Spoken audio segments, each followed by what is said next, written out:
La TVT au cœur de l'information.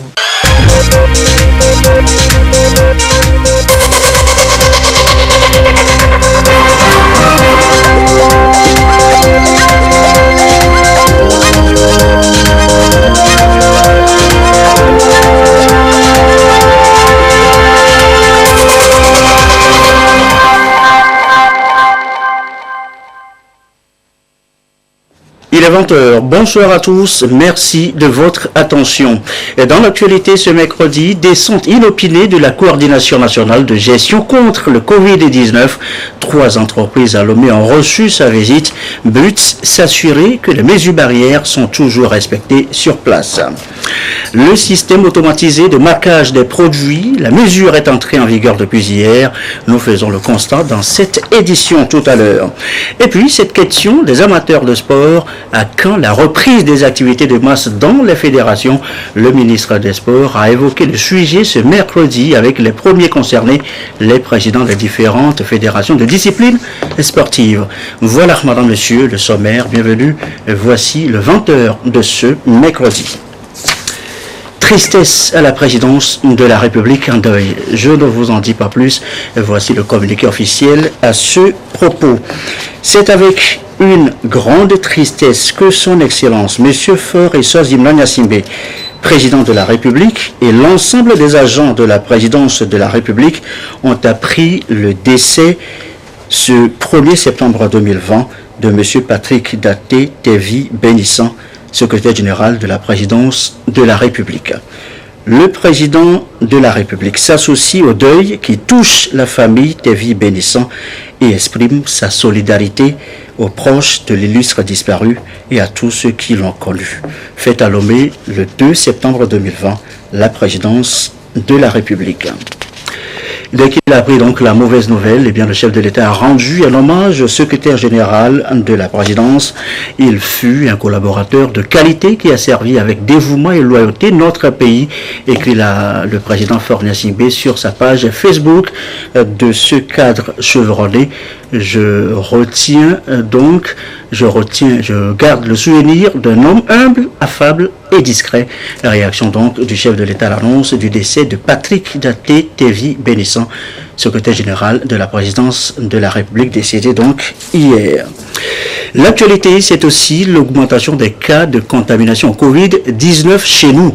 Et face à la menace, eh bien, la coordination de gestion de la riposte contre la pandémie a entrepris des visites inopinées, descente donc ce mercredi dans 3 entreprises de la place, Méchamina, Sofina et Fédis Pharma.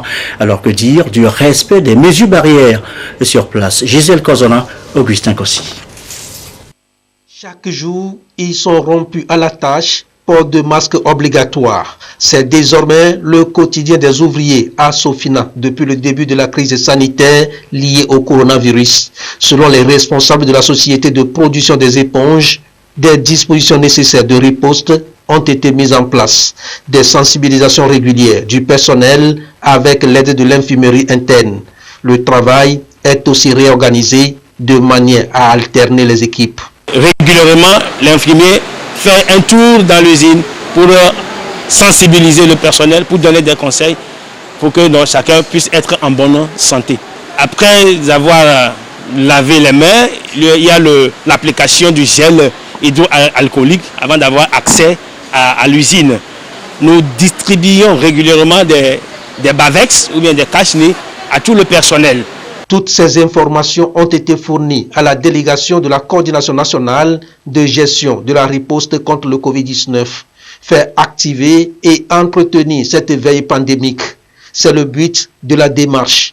À Minatogo, cette société de production de mèches a mis sur pied un comité de gestion de la crise. Il veille et contrôle le protocole sanitaire. À chaque étape de la production, il y a un agent du comité, nous renseigne la direction. Ce comité est composé des délégués et de la direction, plus les travailleurs même. Ils vont essayer de surveiller, de contrôler les mesures barrières, le lavage de mains, port de masque et la distanciation. Et surtout l'hygiène sur les lieux de travail. Il a mis des équipes en rotation. L'équipe de la coordination observe, fait des remarques et recommande au besoin. À l'entrée de cette société, par exemple, déjà des affiches renseignent sur les conduites à tenir. C'est Tedis Pharmatogo, distributeur des produits pharmaceutiques. À tous les niveaux de leurs activités, la coordination a eu droit à des explications sur ce qui se fait.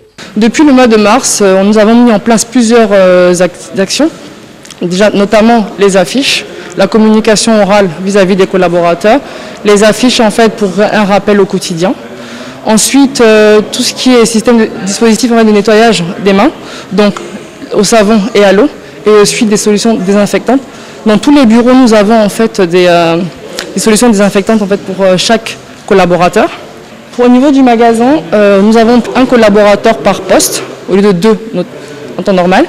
Et les collaborateurs en fait qui rentrent pour travailler ne rencontrent pas les collaborateurs qui finissent leur journée. Le virus nous impose une cohabitation à laquelle nous devons adapter notre mode de vie.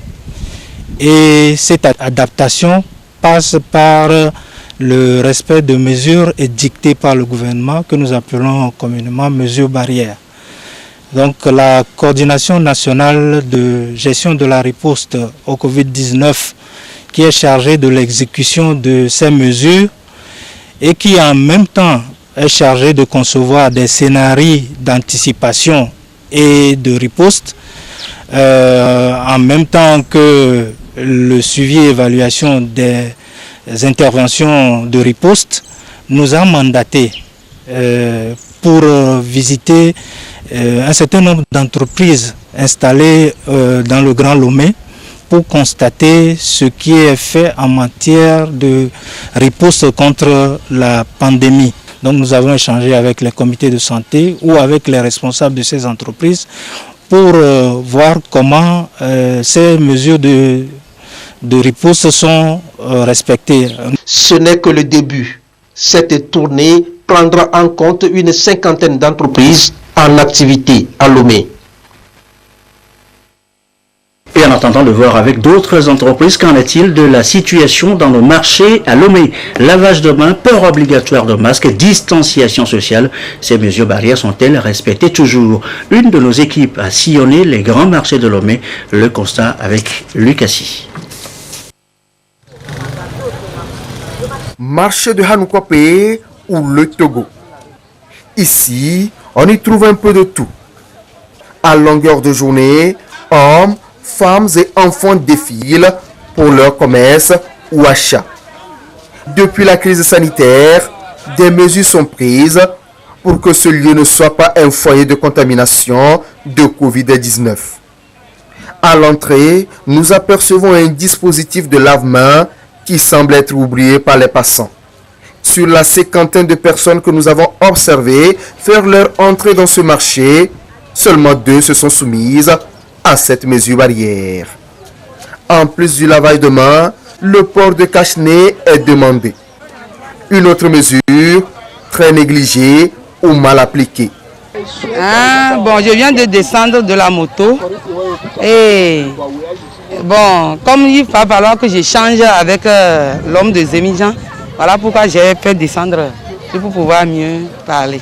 Comme c'est rentré dans l'habitude, c'est comme si on parle derrière le cache-nez, la personne n'écoute pas bien et il te redemande les mêmes choses, tu dis et tu ne fais que répéter. Voilà pourquoi souvent on descend un peu pour que la personne puisse écouter tout en gardant 1 mètre de distance quand même.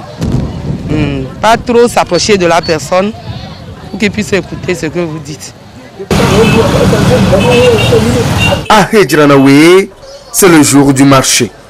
La population du Grand Lomé converge ici pour s'approvisionner en friperie. Les portes d'accès au marché sont réduites de moitié pour mieux contrôler le respect des mesures barrières. Malgré ces restrictions, le constat est amer. Au fait, c'est pas que j'ai pas de cache-nez. J'en ai un, mais de temps en temps, je l'enlève pour respirer un peu d'air frais. Quand je mets ça trop longtemps, ça m'étouffe. Mais dès que j'ai un client, je le mets et je veille à ce que lui aussi soit en cache-nez. Même son de cloche dans les marchés de Baie et d'Adaoulatou. Diverses raisons sont toujours évoquées. Quand je mets le cache-nez en marchant, je m'étouffe. C'est pour cela que je l'enlève. Sinon, j'ai peur de me contaminer. C'est la raison qui me pousse toujours à l'avoir dans mon sac. Je ne me suis pas lavé les mains parce que je n'ai pas trouvé de dispositif en entrant dans le marché. Au marché d'Agoué-Assieye, au nord-est de Lomé, le constat est tout autre. Toutes les entrées sont contrôlées. Nul n'entre ici s'il ne se lave d'abord les mains et n'a pas de cache-nez. Le contrôle est rigoureux. Arrivé, tu dois laver les mains, tu portes ton cache-nez avant de rentrer. Tous les clients qui viennent chez moi se lavent d'abord les mains à l'entrée et mettent leur cache-nez systématiquement avant d'être servis. Ceux qui mettent mal leur cache-nez, on les sensibilise sur la meilleure manière de le faire. Les personnes qui refusent d'obtempérer, on les chasse. Approcher les premières autorités responsables des établissements publics autonomes pour l'exploitation des marchés EPAM tente d'expliquer ce relâchement constaté et les actions menées à cet effet. Au début, je pense que tout le monde, avec un engouement, tout le monde respectait scrupuleusement. Nous aussi, au niveau de nos marchés, nous avons pris des mesures, des dispositions. Nous avons placé à tous les niveaux les DLM dans tous nos marchés. Et nous avons mis des vigiles à chaque entrée, à chaque porte, pour qu'on respecte. Comment ça se passe? Par exemple, dans le grand marché comme Edjernaoui, nous avons d'abord des grandes portes d'entrée. Quand les gens viennent, ils lavent d'abord les mains. Quand ils lavent les mains, avant de même de rentrer, nous voyons s'ils ont les cache-nez. Effectivement, au début, ça marchait très bien. Mais à un certain temps, nous avons senti un petit relâchement. C'est une bataille quotidienne que nous menons. La DG a mis même une équipe de l'EPAM sur place, une équipe qui fait des tours chaque jour pour essayer de voir ce qui se passe dans nos marchés. Et nous-mêmes, nous avons même, avant même que l'autorité ne prenne des mesures coercitives, des sanctions, nous-mêmes on avait pris même des sanctions à notre niveau. D'abord, nous amendons, nous coupons des amendes aux récalcitrantes, et quand ça perdure, nous vous renvoyons à la maison. Vous faites peut-être 1 ou 10 semaines sans venir dans notre marché. Bon, sinon, bien sûr, il y a relâchement, mais si vous circulez bien, la plupart du temps, je pense que la majorité, plus de 60-70%, ont quand même leur cache-nez. Qu'est-ce qui se passe? Les femmes, on ne sait pas, c'est comme c'est automatique. Soit elle a son cache-nez, elle baisse son cache-nez, quand elle vous voit venir, elle monte son cache-nez, une fois vous tournez le dos, elle baisse son cache-nez. Tantôt elle dit que non, je suis en train de boire de l'eau, je vais manger, je vais replacer. C'est dans ça que nous sommes. Mais étant donné que c'est une bataille quotidienne, du moins on n'a pas encore pu vaincre la maladie, nous sommes dedans, nous sommes tout le temps acharnés à être derrière nos commerçants et nos commerçantes pour ça. Parce que nous, c'est une bataille sans relâche. La Covid-19 continue de sévir et de faire des victimes. Le respect des mesures barrières reste la seule alternative pour se prévenir contre la pandémie. Et voilà qui nous amène à jeter un coup d'œil sur la situation de la pandémie au nouveau coronavirus Covid-19 au Togo. À ce jour, mercredi 2 septembre 2020, la situation de la pandémie au nouveau coronavirus Covid-19 au Togo se présente comme suit. Le nombre de cas confirmés est de 1434 avec 18 nouveaux cas depuis hier. Le nombre de personnes guéries est de 1055 avec 20 nouveaux guéris depuis hier. Le nombre de cas actifs est de 349 et le nombre de décès est de 32 nouveaux décès depuis hier, communiqué du ministre de la Santé et de l'Hygiène publique, professeur Moustapha Midiawa.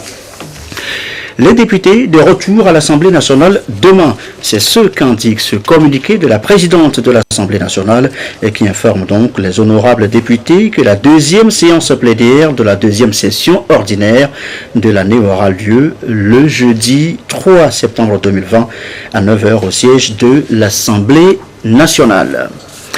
Cette entrée en vigueur depuis hier, le système automatisé de marquage des produits a pris effet ce 1er septembre et c'est pour lutter contre les fraudes fiscales et les concurrences déloyales constatent dans certaines entreprises de la place et c'est avec Antoinette Omaovavo. Des bouteilles d'eau estampillées, système automatisé de marquage SAM.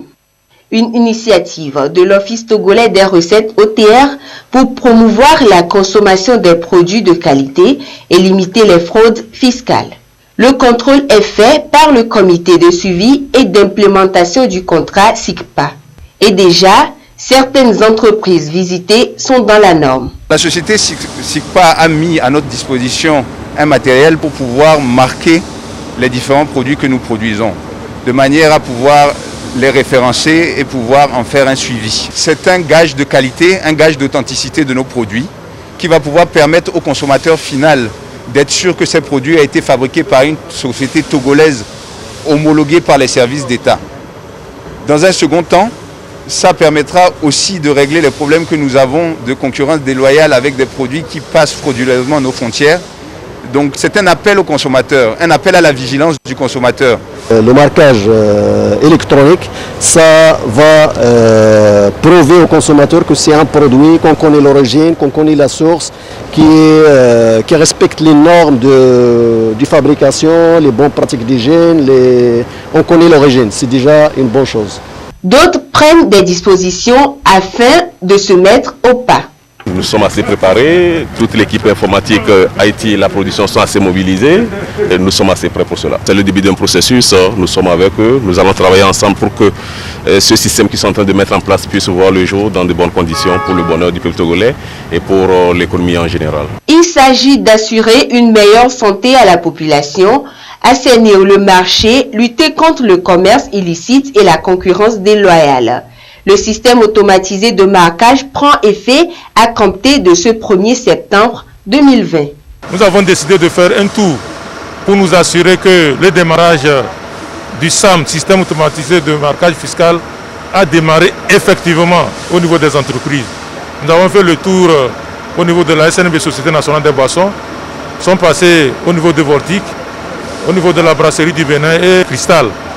Nous sommes rendus compte que les entreprises ont accueilli favorablement la réforme parce que déjà au niveau des cas surtout que nous avons visités, les machines ont été déjà mises en position, particulièrement au niveau d'une société comme Voltic. Le marquage est devenu effectif. Nous avons eu l'occasion de le constater aussi au niveau de Cristal. C'est l'occasion de dire que les entreprises vraiment ont accueilli favorablement la réforme et se sont engagées à apporter leur partition pour que le SAM marche pour le meilleur du Togolais et puis pour le meilleur des entreprises. Tous les opérateurs économiques sont donc appelés à se mettre au pas pour promouvoir la consommation des produits locaux. Le DG de Tristan nous disait qu'il ne tourne qu'à 30%. 30% parce qu'il y a eu des concurrences, déloyales. C'est-à-dire des gens amènent des produits d'ailleurs, on ne connaît pas la fiabilité, mais ils viennent verser ça sur le marché togolais. Or, lui, il utilise déjà plus de 120 personnes. Avec cette concurrence déloyale, il ne peut pas rentrer dans son investissement. Donc, la première des choses, c'est de protéger le consommateur, sa santé, à travers la sécurité et l'authenticité des produits d'origine qu'il consomme. C'est de lutter contre les contrefaçons, c'est de supprimer les importations illégales. Voilà ce qui nous motive, parce que pour nous, la première motivation pour le gouvernement, c'est de protéger le consommateur à travers les produits d'origine qu'il consomme. L'introduction du SAM est l'une des actions du plan stratégique 2018-2022 de l'OTR pour mobiliser les recettes fiscales et douanières pour la construction des infrastructures et la mise en œuvre des projets et programmes de développement. Autre sujet ce soir, le programme School Assure, lancé il y a maintenant 3 ans, c'était pour votre rappel en septembre 2017. À ce jour, combien sont-ils, écoliers et élèves, à bénéficier de ce programme?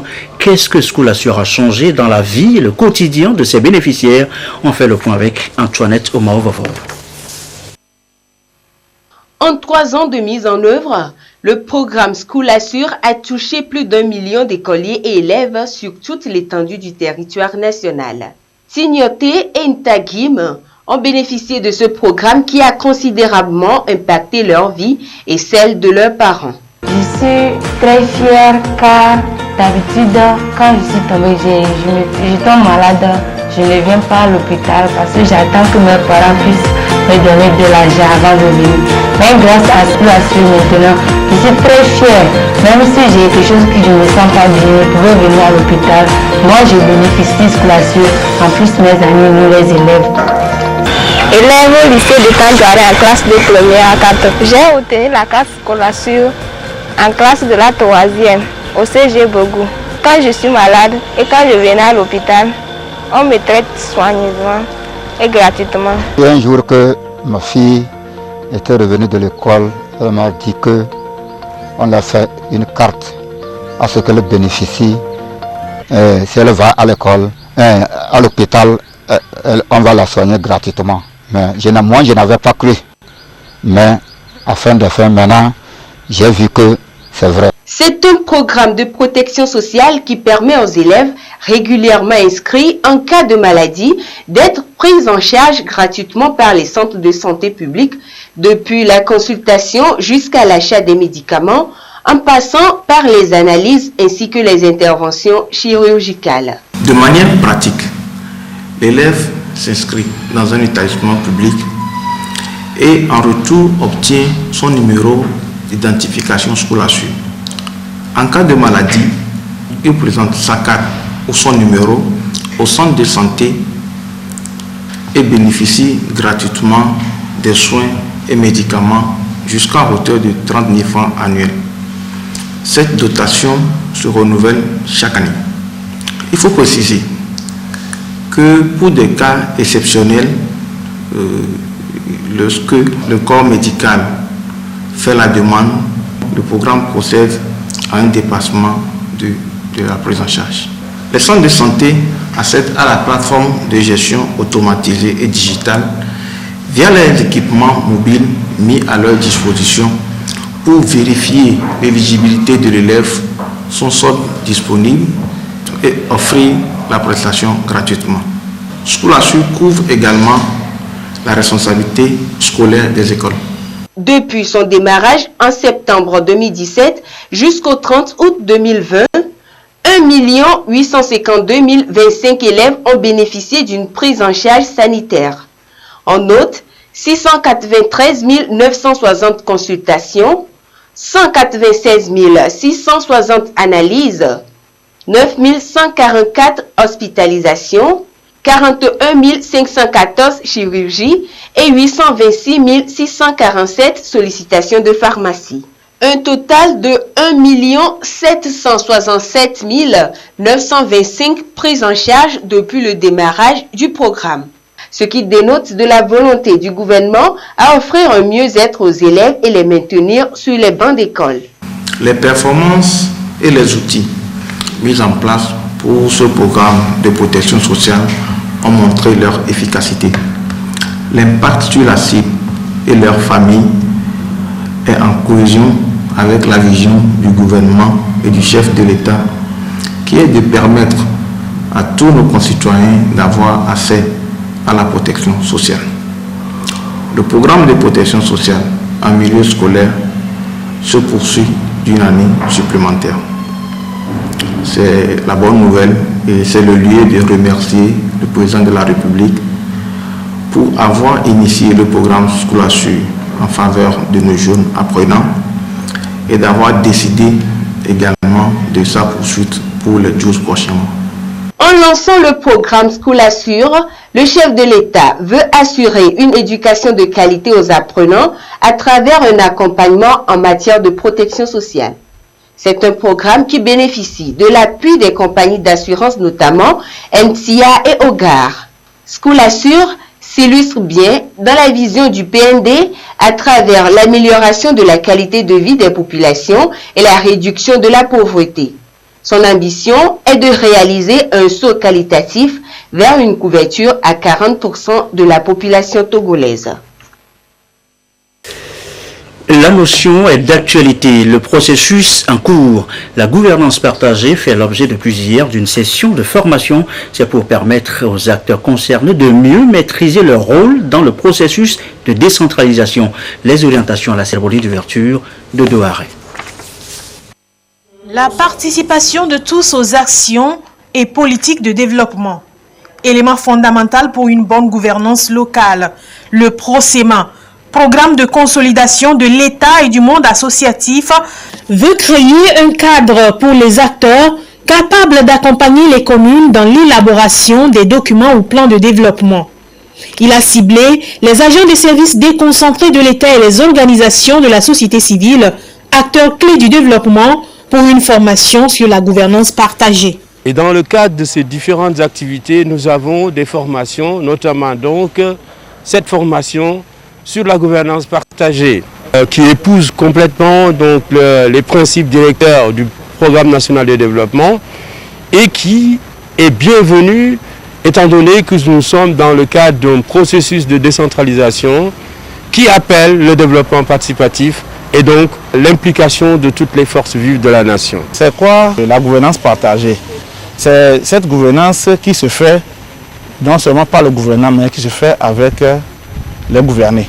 Donc ensemble, ils pouvaient échanger sur les besoins réels de la communauté et les besoins qui seront émis, qui seront dans leurs documents de planification, sont des besoins qui viennent vraiment de la base. Et quand ça vient de la base, celui qui est gouverné se sent impliqué dans la gestion du bien public. Donc aujourd'hui, avec l'appui des ESC, je pense que nous pouvons ensemble aller vers ces communes, pouvoir leur donner le nécessaire pour pouvoir avoir de bons diagnostics pour un bon document de planification communale. Décentralisation, gouvernance locale, planification nationale, des thèmes bien ciblés pour permettre à ces acteurs de maîtriser le concept.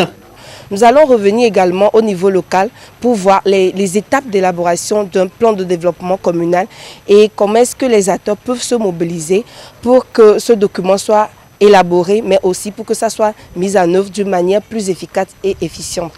Nous allons également faire un point d'emphase sur le genre, l'égalité et les enjeux de la parité. Et nous allons finir aussi avec le leadership et le partenariat innovant. Les autres régions ont également eu droit à cette formation qui va enclencher une participation plus inclusive et plus participative dans les programmes et politiques publiques des communes et du pays. Et cette notion, ce concept de gouvernance partagée, comment est-il perçu et appliqué dans nos communes?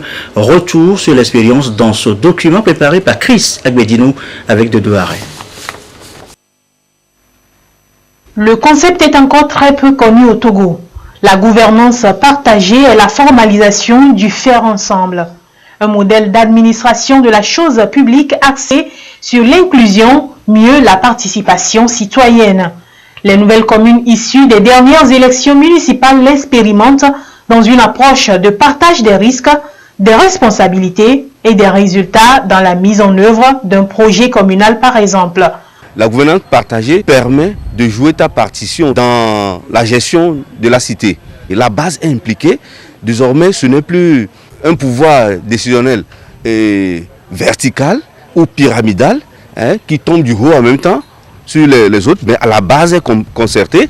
C'est une gestion horizontale, c'est circulaire. Donc où tout le monde joue sa partition, comme je le dis. Je le répète ce mot, parce que tout le monde doit s'y mettre. Tout le monde doit vraiment s'investir pour l'atteinte des objectifs. À Guenivé 1, ce modèle de gestion donne déjà de bons résultats dans la rédaction du plan de développement de ce territoire communal. Dans Guenivé 1, nous avons travaillé avec les CVD, les organisations de la société civile, les partis politiques, les partis prenants, la chefferie, les CVD, pour pouvoir identifier leurs besoins, pour pouvoir après budgétiser ces besoins, afin de sortir le plan de développement communal. Actuellement, nous avons collecté ces informations et nous sommes en train de le budgétiser sur des prévisions de 3 à 5 ans. L'autre concept qui rentre dans le langage et le travail des élus locaux est le développement organisationnel.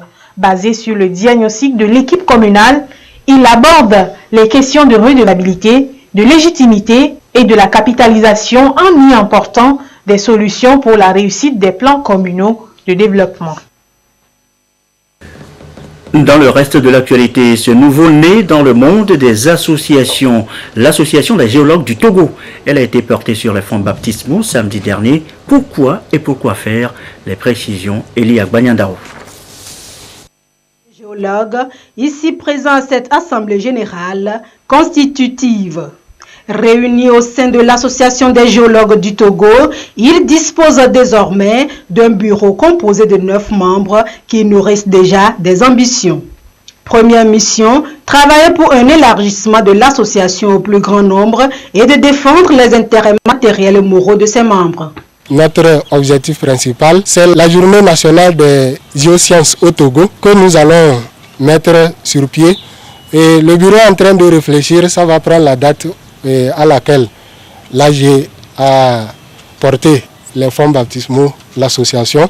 Donc chaque 29 au Togo, on va avoir une journée nationale des géosciences. L'association, qui est composée des acteurs, va faire un plaidoyer au niveau des entités, qui est l'université qui forme en la matière, l'administration, c'est-à-dire l'État, qui gère ce secteur, les industries extractives qui sont des investisseurs dans ce domaine.